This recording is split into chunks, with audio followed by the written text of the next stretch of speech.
welcome to the session today, going from 0 to 60 in the warehouse without blowing the engine. My name is Kim Congleton, and I'll be presenting the session today along with Kim Dallafeld. And so let's jump right into it. A little bit about Kim, who's joined me today. She is a NAVUG All-Star. She's a member of the 2020 Programming Committee for NAVUG. She is also a Summit and Focus speaker. She's a Granite Award winner, a past NAVUG board chair, past Programming Committee chair. Lots of great stuff from Kim. She's a 24-year veteran of NAV, and she's been a member of NAVUG for 10 years. My name is Kim Congleton. I am the COO for New View Strategies. I am also a NAVUG BC All-Star. I'm a former Dynamics customer end user, former director of business technology. I've used NAV since 2004, three-time Granite Award recipient, current programming committee member, and a past NAVUG BC Board of Advisors member. I've also been in IT for about 25 years now. So we'll just leave it that I started it when I was 10 in IT. Our agenda for today, we're going to go through some scenarios for implementing in the warehouse. We'll have a little bit of a discussion with Kim Dallafeld and myself. We're going to talk about what we've seen on projects in real life. And we're going to talk about what's worked, what hasn't worked, tips and tricks, and there's some resources at the end for you. So scenario number one, we're going to call this the all-in scenario. So as the session alluded to, we're talking about going from 0 to 60 in the warehouse, meaning we're going from, pen and paper to implementing NAV and going all in with the full warehousing, directed put away and pick turned on with RF devices and all of that. Which, I've seen it go really well and I've seen it go really bad. So, some of the things that we're going to talk about is that a good idea or a bad idea? So the first scenario is kind of meant to address that, right? So in our first scenario, we're going to talk about a small to medium manufacturing company. It's a small warehouse. They've got 100 employees. They're using pen and paper. They're implementing NAV and BC. And they want to implement directed put away and pick with RF devices, and the timeline for their project is 6 months. Now we all know, I am sure you've had similar scenarios that come to mind. Over the years, I think I've done, it's hard to keep track sometimes. I've done somewhere between, I would say probably 30 to 40 warehouse specific implementations of NAV or BC or other softwares. But it's always a common thing that people like to go I want to go from nothing to everything. And it always seems to be an interesting progression. So if we look at the next slide, what best describes this scenario? Either it's a piece of cake or it's a speeding train that's heading towards, maybe a disaster. When I look at this scenario and when I think about the scenario, there's a lot of things about it that can make it the piece of cake, or it can also make it the speeding train. The first thing that would be the big red flag in my mind is the timeline. So a timeline for a project of this scope, 6 months to me is sort of unrealistic, unless you have a team that is totally dedicated to actually doing this project. If you don't have a team that's dedicated to the first thing, just before you even get into this project, is if you have a team that isn't totally dedicated to it and still has to do their day job, there's no way this happens in 6 months. It's just realistically, it's impossible. So in that case, I would look at this scenario and say, yeah, this is definitely the speeding train. But let's jump into a little discussion that Kim and I had. What's been one that worked for you? Have you ever seen it work? You can get there, but it's bumpy. right? Yeah. Yeah. I have seen it all turned on, and we got everybody going, but along the way it was very bumpy for everybody in the organization. It happened to be an organization that did have manufacturing, right? And Mhm. so that complicates a little bit. But and it was just people didn't quite understand, the ins and outs of really, well, what is directed put away trying to really tell me. And oh, you mean I have to, everything I move in the warehouse has to get touched, and recorded. Um, they started putting up banners and kind of moving them around in the warehouse almost on a every other day. Like if you touch it, scan it, you know. Oh, that's Um, nice. Yeah, yeah, and that's a it was great just a idea. way to get people, and they were bright, and they'd put sometimes they'd put one on a forklift, or whatever somebody was Right. driving where they could safely, right? And just to get people's attention on and get in that habit, right? That was their motto. If you touch it, you scan it. Right. Um, and it worked. It did take a bit to get there.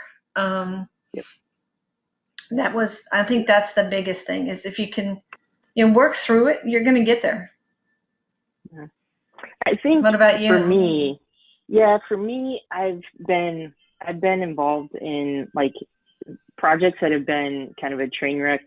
You can just watch it, right? You're like, oh boy, this is gonna be. It looks at first it looks like this train wreck, and you're like, oh boy. Um, and then there's other ones where it's like, wow, this team is really got their stuff together. They know what they're doing, and this could work out. So I think it's kind of too. It depends on the client and how much they're dedicated to kind of your point before, making Mm-hmm. sure that people understand everything that's going to change, right? So Yeah. while you're trying to put that pedal to the metal, there's a little bit of a, I think, at the beginning where you have to take it a little slow. Like you can't press the pedal all the way down. Right.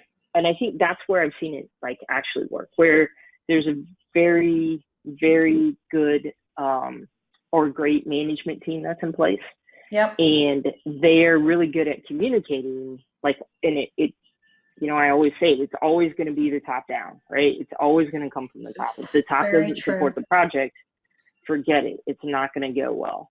It can be Right. done, but like to your point, it's going to be bumpy as heck.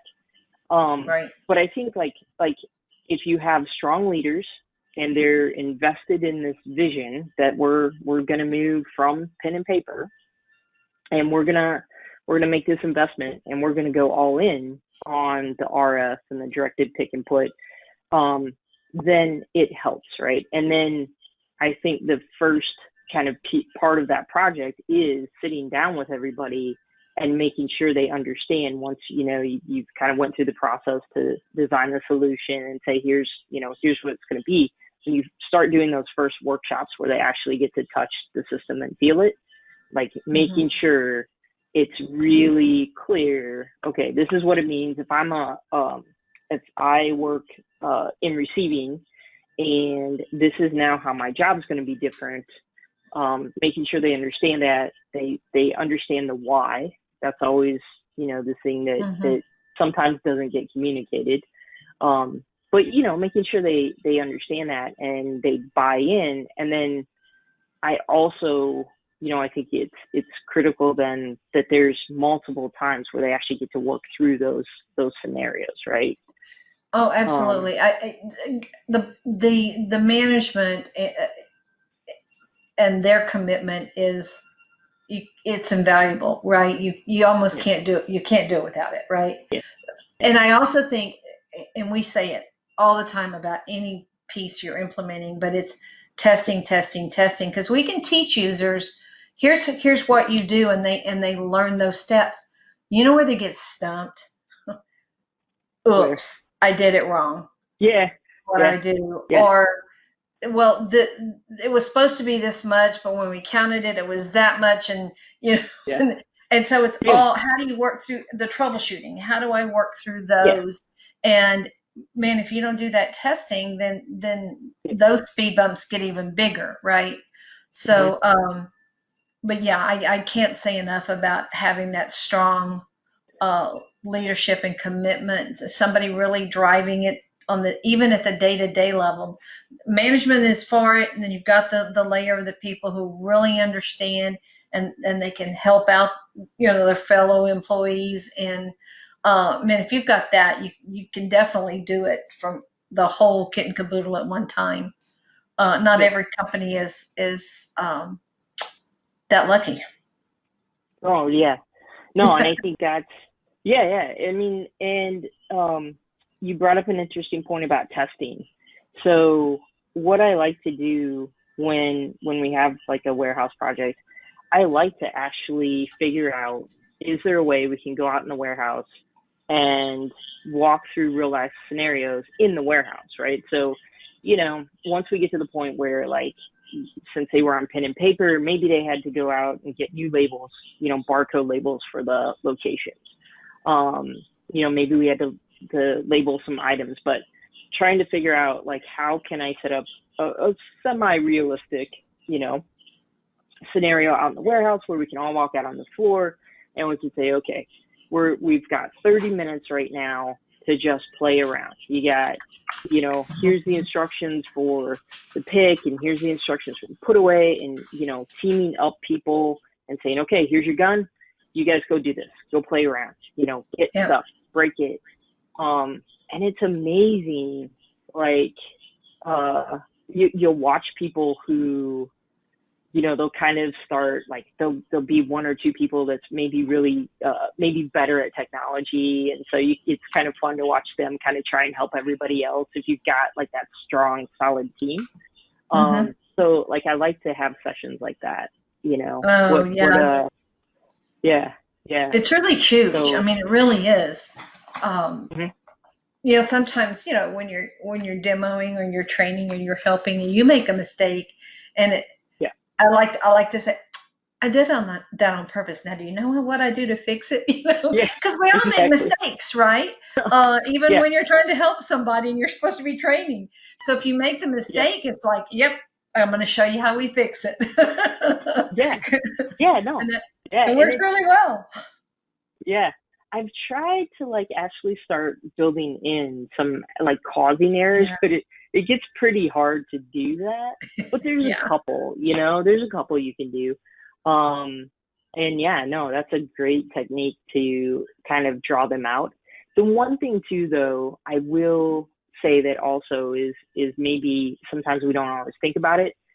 And I mean, this actually happened on something in our internal team, is that everybody learns differently, right? So there are some people Yes. that do well in that classroom setting, and there's some people that just do better by saying, just give me that and let me go play with it first and let me get comfortable.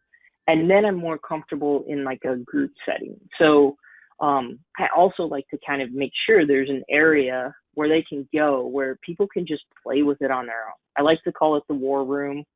Some people, I'm Mhm. not, some people don't exactly, I don't know.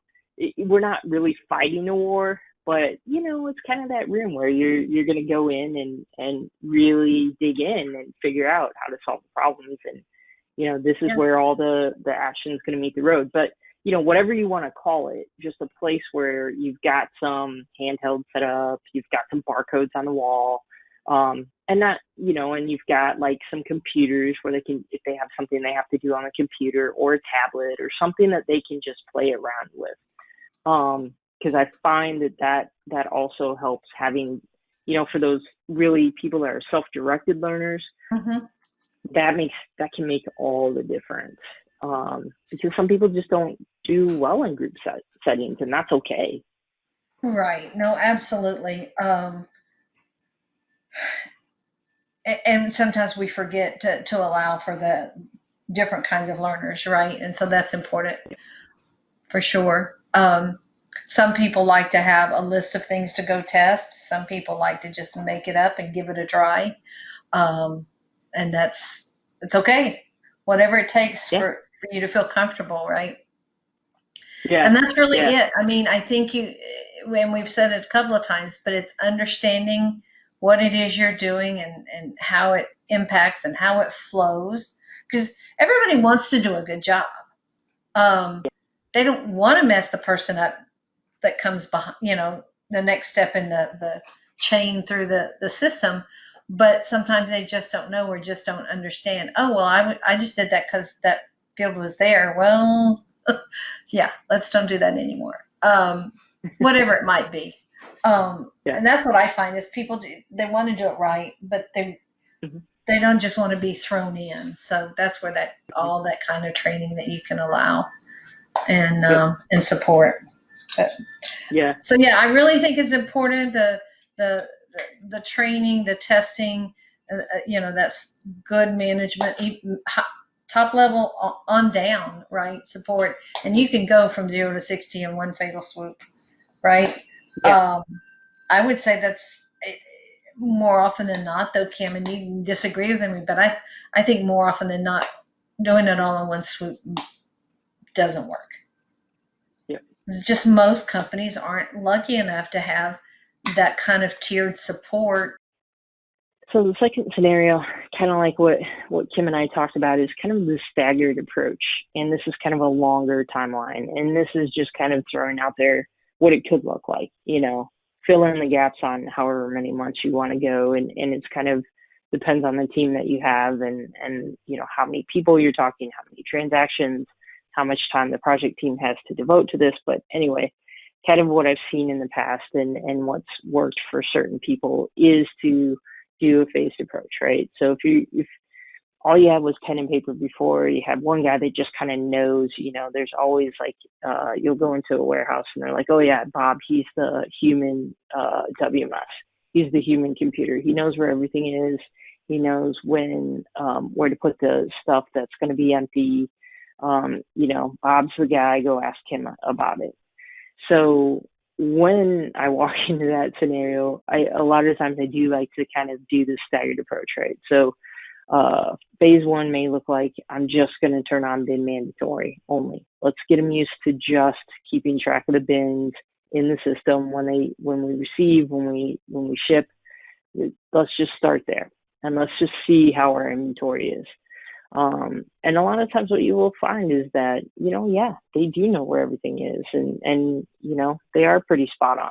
So turn on bin mandatory, go out, do some inventory checks, do some audits on bins just to make sure that what they're saying is what's really out there. Then the next phase is maybe we turn on required receipt and we focus on the inbound, right? So we turn on required receipt, and maybe require put away and just kind of get them used to doing those kind of transactions. So now they're recording the bin on everything. They're doing receipts, they're doing put away. So they kind of get used to that flow. Then once they're used to that, they're embracing it. Things are good. We're doing bin audits to make sure that things are getting put away right, that things are getting counted right. Then we go to the next phase where we're going to turn on the other side, right? So we're going to turn on required pick, we're going to turn on required shipment. And at this point, we might introduce like the RF and the mobile device, so they get used to doing those transactions on the actual handheld. And so then a lot of times I like letting them run like that for about 6 months. And then, and depends on what resources you have available to help you with the project. But, you could say in 12 months, now we're going to turn on directed put away and pick if they need to. I mean, you may find that really all they need is just this, required receipt, required put away might be enough for them. But if it's not, and they really need to go to, it's a bigger operation, they've got more transactions, being able to do things and take advantage of more of that direction may be something that you want to look at. So if that's the case, then you could look at, possibly in 12 months, now we're going to turn on directed put away and pick. We go live with that. They're up and going. So, that could be one scenario that you could look at. The other way I've done it too is a little shorter approach. Again, still a staggered approach. Phase one, we turn on bin mandatory and required receipt. and require put away. And then in 3 months, we turn on, require pick, shipment, introduce the mobile devices. And then in 9 months, we're at where we can turn on directed put away and pick. Somewhere between 6 and 9 months, we're turning on directed put away and pick, depending on how well they do with these first 3 months. And again, it's kind of your stars have to align and make sure that, you've got all the things that make it successful in place for this to work. But, what you're going to find, and when I look back at all the ones I've done, it's going to be some sort of variation of probably 2 and 3 that I've done more than scenario. I've done scenario number 1 a number of times. But I would say that it just really depends on the company, and there's a lot of factors that go into that decision, and and how that becomes a success. So if you think about your most successful project, that warehouse project that you've done, and you think back on that, like what was, what level of warehousing did you implement? And what are the top 3 things that you think made it successful? I think the one that was most successful, and they really went from pretty well manual to full blown. And it was the top 3 things. One was being on the floor a lot. And not just, one person, we had a team because we had probably 3 different people because there were 3 different activities going on. So somebody that was easy to grab no matter where you were in the facility. So that was the biggest thing, I think. And we played the game with with the signs and moving them around and seeing who found the pink one for the day, and tomorrow on the green one, and things like that, so that people were watching and thinking about it. Again, kind of making it fun. And what's the last thing? Giving them time, I think, really was. Hey, we know it's new. We know it's going to take a little bit of getting used to. We're here to help, just that reassurance that they're not by themselves, and which really kind of dovetails into, being out there and being available. But it was a constant push, and really, I guess, from management saying, you're doing good, keep it up. How many problems did we have today? Little team 15-minute stand-up meetings we had each day, I think kind of set the tone each morning. So those were the big things. What about you? I think there's a couple projects that come to mind. I was trying to figure out which one makes the most sense, but I would say probably one of the ones that's been the most successful was we did have like a formalized like change management process. So it was kind of cool. So there was the IT team and kind of the tech team that was executing on that. And we partnered with, people inside the business. So, there was a dedicated IT person that was, we were partnering with and working through things. And then there was somebody that was on the project that, wasn't an IT person. They were, part of HR, and they were responsible for the change management. So, having them kind of helping like coordinate some of those activities, that was nice. So, everybody kind of was on board, and there was a lot of great support from the top down. And then there was a lot of things we put in place, like, kind of all those things I talked about, right? So the war room, the training out on the floor. When we went live, we had, everybody, we had a couple of, we also built out, kind of the concept of the super users, so identifying like a group of 10 people out on the floor that would help support the other people on the floor And then IT was kind of the next level of support. So on go live day, everybody was there on the floor. Everybody kind of had their area that they were responsible for, and just making sure that everybody felt supported on go live. But, I will say that for that one, it was the top things were, management buy-in, the official, like actually calling it out that we're going to have a change management implementation plan, as well as the actual implementation plan, and then running those side by side. That was huge, because they did go from paper to, full blown. And then I think one of the points that you talked about was time, right? So I think having a realistic timeline as well. Like you're not going to go from pen and paper to full-blown directed pick and put in 30 days. That's just not going to happen. That's not a good idea. So being realistic about that timeline and making sure people, you actually pick a realistic timeline, not like I have to do this in 3 months. Well, I mean, that's a lot of work and that's a lot of change for your people. So yeah, I think those are, that was kind of the things that made that successful. It was a lot of work. Don't get me wrong. Yeah, you said something there though that I think is critical, and that's setting realistic goals and expectations. And of course, that goes with any project, right? But I think it's even more important here because you do have diversity going on. I think back to the project I was talking about, and shipping was at one end of this really long building, receiving's at the whole other end, and somewhere in the middle off to the side was kind of the manufacturing area.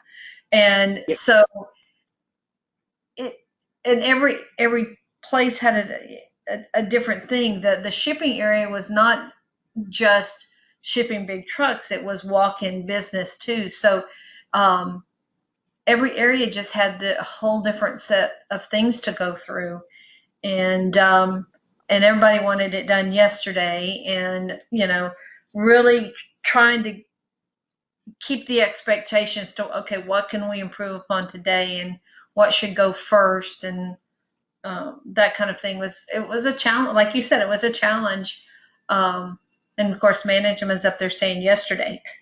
We wanted it yesterday. Yeah. But anyway, it's definitely a challenge. It's an area where I feel like a lot of people have some understanding, in the warehouse piece, and but you also do really need that, like you'd call it, the SME, that subject matter expert that has that bigger picture and can really help drive that. And this client really stepped up when they got that person. That person was kind of lacking initially, and when they filled a position that was open, this gentleman knew what he wanted and everything. He was also down there on the floor, assuring people and reassuring people on how this was now starting to work and the information he was getting, and it really, really helped. Again, it's a lot of, it's probably, you take about 5 points and get all those things lined up, and it's smooth sailing. Well, you actually mentioned another, I think, critical piece, and that is setting the expectation that there are things that are going to go wrong and go live. It's going to happen. There are things that, we didn't think about that happen once every 8 months, and go live day is going to be the day that happens. And so we didn't go through that process, right? Like we've all had that happen, right?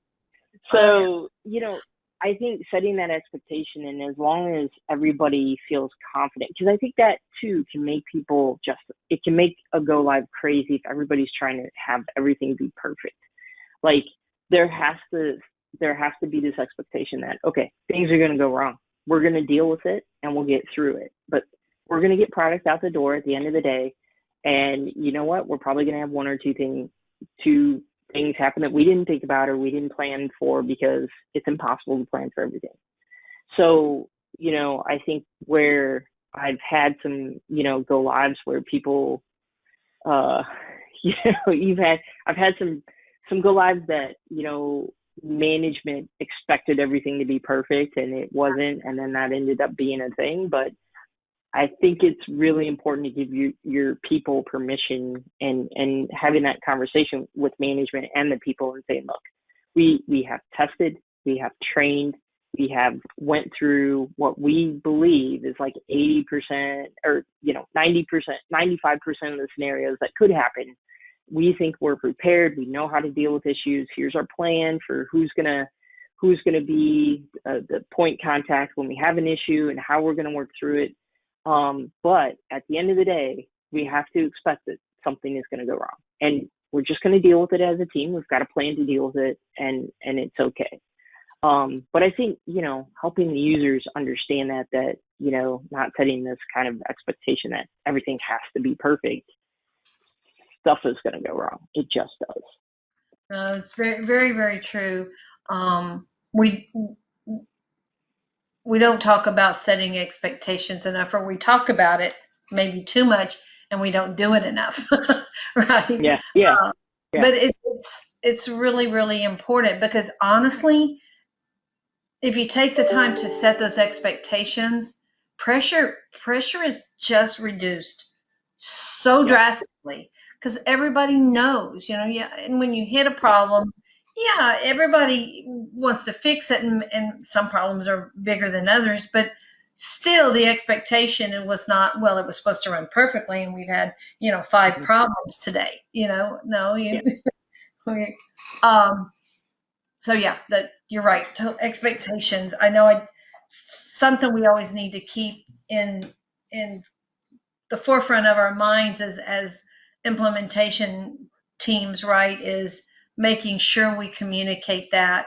And as somebody there on the floor, if something comes up, we need to bubble that up to our PMs to talk to the client PM, just gotta, everybody keeps it in the forefront.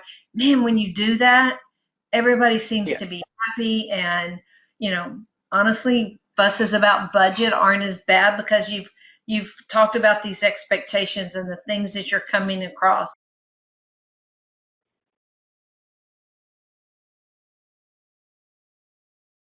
So let's just kind of summarize what Kim and I talked about there. What's worked? So in the past, in the projects, when I think about the ones that have worked, there's kind of an underlying theme. And you notice there's not a lot of technology related things on the slide. And that's because it doesn't matter what the technology is. These things are usually the pieces of the project that make it successful. So the first thing is really having a realistic timeline. And I know that this one is a very hard one, and this is one that's hard to have conversations with people, about it when their timeline is just not realistic. I think it's especially in today's world, with a lot of warehouses and a lot of companies running pretty lean. It's just not realistic to expect users to be available to work on a project for more than 20% of their time. It's just not going to happen. So I think that very first thing is to have a realistic timeline. That's when it's worked the best, is when we've been able to sit down, and even if the company and maybe the CEO or the CFO or the CIO is pushing for it and they're saying, this has to be done in 6 months, having that realistic conversation with them and saying, it's not going to happen in 6 months. I've done this 20 times. It doesn't happen in 6 months easily. And even if we make it happen in 6 months, the next 3 months after that are going to be very, very painful.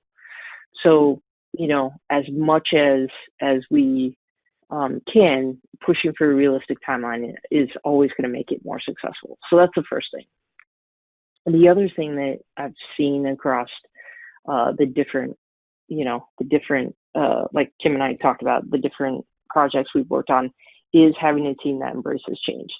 And, if you have a team that's excited about it, that wants change, that really, just is all on board, that's very important to the project as well.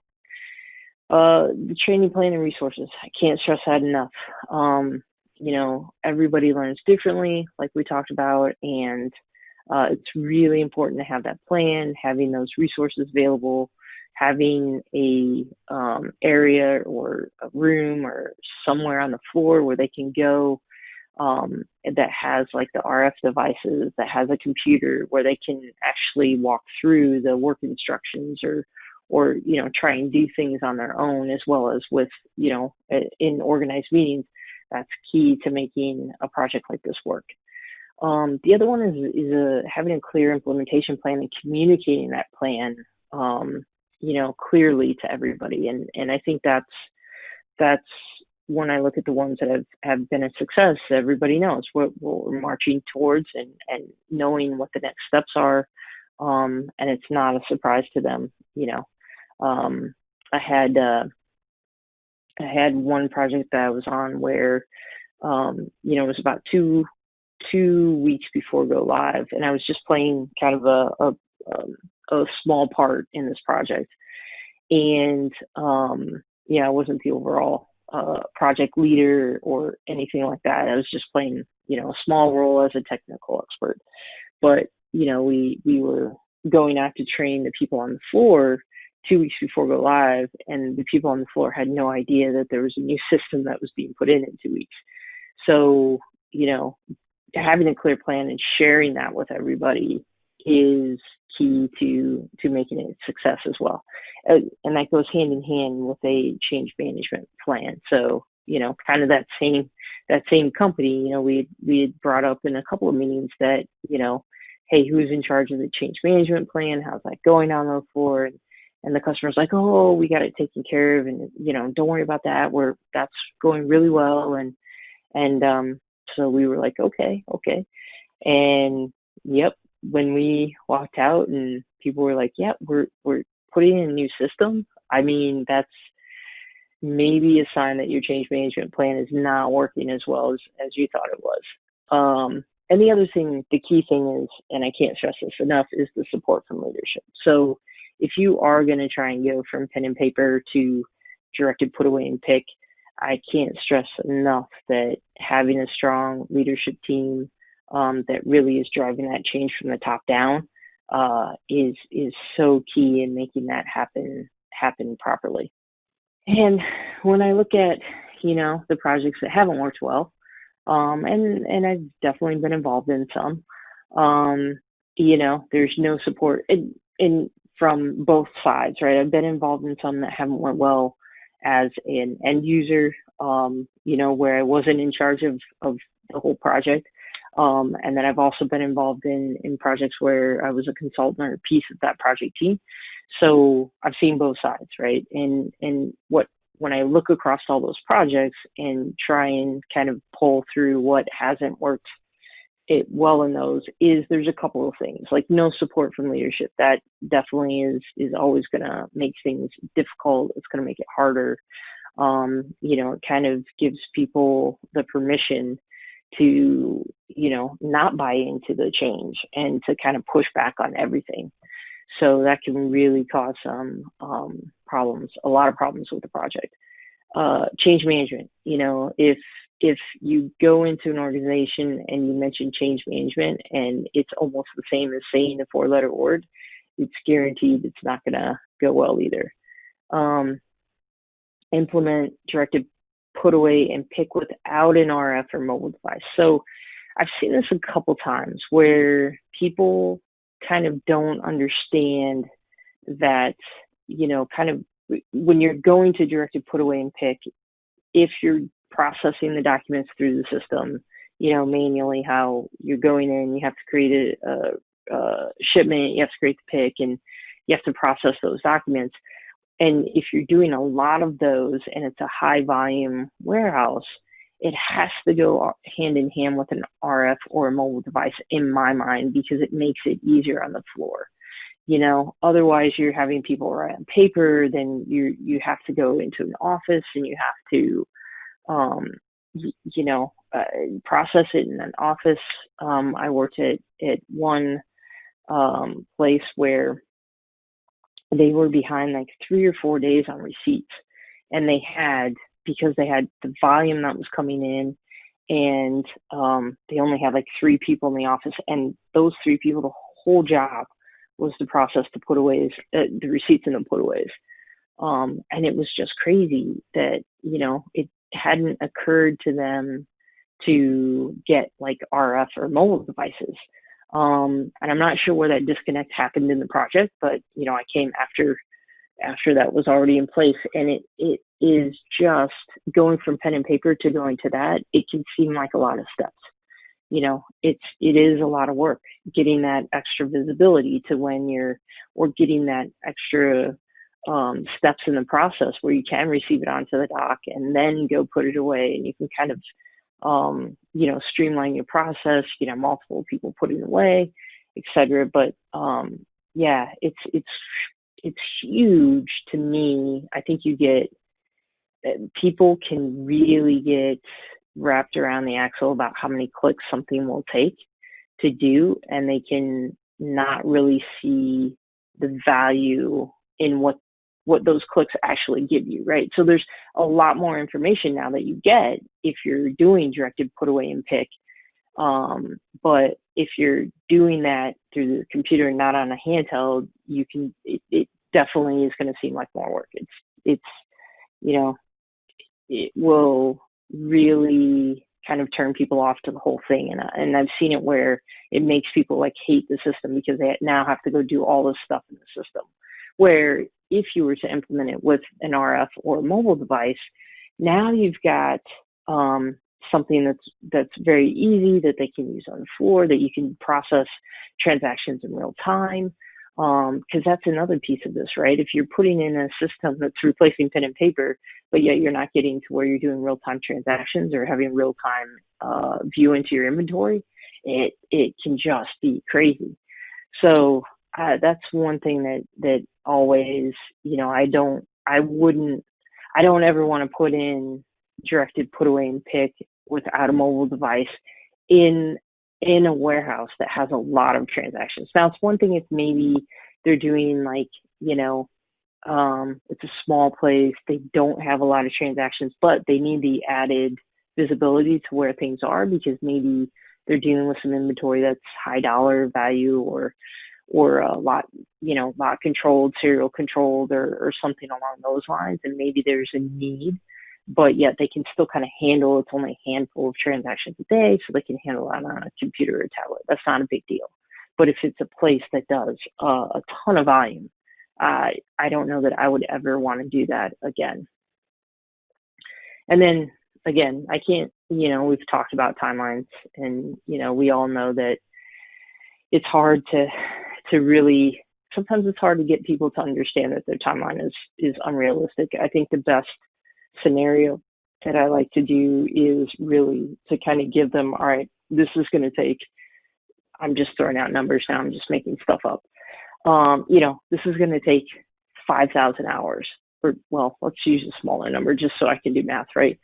So if something's going to take me 120 hours, I'm not going to do those 120 hours in a row. I'm going to do those 120 hours over 3 months, maybe, or 4 months, because your people are not going to be available the whole time. There's stuff that's going to have to happen, and then more stuff happens. So, getting people to say, all right, we're saying you want this done in 6 months, but that means that your people have to be available for 70% of their day, and they only have 30% then to spend on their real job. So is that going to work? If that's not going to work, and maybe your busy season is coming up in the middle of this 6 months and they won't be available at all, then we really have to talk about what is a realistic timeline. So, and I think that's one of the keys to, if you really want to go from pen and paper to directed pick and put away, you have to be honest about that timeline. And it is going to take a while because that is a big change for people to embrace. And I've seen it happen, like Kim and I talked about, we've seen it happen. But I've also seen it happen and where, to me, it's kind of the success is if on go live day, there's some bumps and we get through those, first couple days, a little bumpy, just little tiny speed bumps, right? And we get over those and we deal with those and 2 weeks in, we're not having a lot of big things, maybe one or two things pop up. 3 weeks out, we're like, okay, maybe one thing happens the day that we have to deal with. But for the most part, everything's just running smooth. The inventory looks good. There's not a lot of issues with, having to undo shipments or receipts or, people are following the process, transactions are happening, that to me is a success. But if we, the timeline is unrealistic, we go live too soon, those next like 2 months or 3 months can just be pure, well, I don't want to, I want to try and be appropriate with the word, but so it can just be a nightmare, right? It's you're going to end up with stuff is just not going to go well during go live. Nobody's going to sleep. The next 2 weeks are like you're redoing stuff or redoing processes, or you're making sure they didn't have enough time to learn the processes. So you're out on the floor helping them every day. So if you can do it and then it goes smoothly afterwards, then it's good, right? Your timeline was good. But if the timeline was unrealistic, I'm just going to give an example. I had to implement for a lot of reasons. There were a lot of outside factors. But I actually had to implement a WMS at the same time that we were doing an upgrade to nav and physically moving the warehouse, all in about 60 days. And I think by the time we signed the contracts for the software and everything, we really physically had like maybe 40 days to execute. And I will tell you that it was the worst experience of my life, and I never, ever want to do it again. The timeline was so unrealistic and it was so crazy. And I mean, I know I gained like 25 pounds in 1 month because I don't think we ever left the warehouse, barely, like for a couple hours of sleep, and that was it. And like people just brought us food and we just ate food. But, the big thing that I learned from that is that was just, there was no way we were ever going to be like super successful. Now on day one, did we ship everything we needed to? Yeah, we missed the deadline by, maybe an hour. We had a couple of packages we had to physically drive to, FedEx and instead of putting on a truck, but it got out.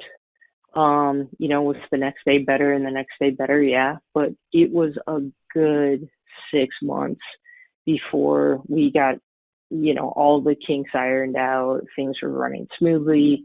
There was a lot of things that we didn't have time to think about in those 30 days that popped up, 3 months after implementation. So, I just can't stress enough,